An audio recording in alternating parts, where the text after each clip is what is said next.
அதனால ஸ்வார்த்தம்னா இந்த ஜன்மத்தை பயன்படுத்திக் கொள்ள வேண்டும். எப்படி பயன்படுத்துகிறது? வேதாந்த தத்துவத்தை கொஞ்சமாவது தெரிந்து கொண்ட அந்த அனுஷ்டானத்தை செய்யறது. அந்த அனுஷ்டானத்தில் முதல் படி எதுன்னு கேட்டாக்க ஆசைகளை குறைச்சுக்கிறது. இரண்டாவது பகவான் விஷயத்திலே பக்தியை அதிகமாக்கிக் கொள்வது. ஏன்னு கேட்டாக்கு நம்முடைய எந்த விதமான ஒரு அபிவிருத்தி லௌகிகமாகவே ஆகட்டும் பாரமார்த்திகமாகவே ஆகட்டும், நாம் ஒரு அடி முன்னுக்கு போனோமானாக்கே அது ஈஸ்வர கிருபை இருந்தா தான் முடியும். அந்த நம்பிக்கை வேணும். லௌகிகமாகவே ஆகட்டும் பரமார்த்திகமாகவே ஆகட்டும், அந்த ஈஸ்வர கிருபை இல்லை என்னால் நாம் எதிலையும் முன்னுக்கு போக முடியாது.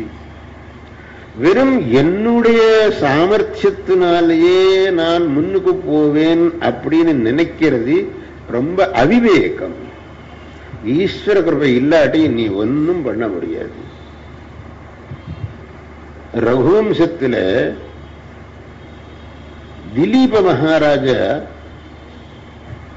அந்த வசிஷ்ட மகர்ஷியுடைய உத்தரவின் பெயரில் அந்த நந்தினி தேனுவுக்கு அந்த பசுமாடு, அந்த பசுமாட்டுக்கு சேவை செய் அப்படின்னு வசிஷ்ட மகர்ஷி உத்தரவு பேரில் அவர் சேவை செய்ய போனார். தினமும் அந்த பசுமாட்டு சேவை பண்ணிட்டு இருந்தார். அவர் பெரிய மகா வீராதி வீரன், மகாசூரன். ஒரு நாள் அந்த பசுமாட்டு மேல ஒரு சிங்கம் உட்கார்ந்துடுது. உடனே இவர் தன்னுடைய பானம் எடுக்க போனார். கை அப்படியே நின்று எடுக்க வரது, கையை எடுக்க வரல. இந்த பானத்தை எப்படி எடுக்கிறது? கையை எடுக்க வரல. அந்த அங்க இருந்து பானம் எடுக்க போனா அந்த கை அப்படியே நின்று ரொம்ப கோபம் வந்துடுத்து. இருக்கும் கோபம். பாஹு பிரதிஷ்டம்ப விவருத்த மன்யு, கோபம் வந்துடுத்து. அந்த சிங்கம் சொல்லிச்சு, நீர் கோச்சு கண்டத்தினால ஒன்னும் நடக்காது, உங்களை கை எடுக்க முடியாது. ஏன்னு கேட்டாங்க அது ஈஸ்வர சங்கல்பம். அப்பேற்பட்ட வீராசி வீரனுக்கு அந்த கை கூட எடுக்க முடியலன்னு கேட்டாச்சு. அப்போ அவருடைய பராக்கிரமம் என்னத்துக்கு வந்தது? இப்போ ஈஸ்வர கிருபை இல்லைன்னு கேட்டாக்க அவ்வளவு பராக்கிரமும் வீணாயிடுச்சு. ஈஸ்வர கிருபை இருந்தால் அவன் என்ன வேணுமானாலும் சாதிக்க முடியும்.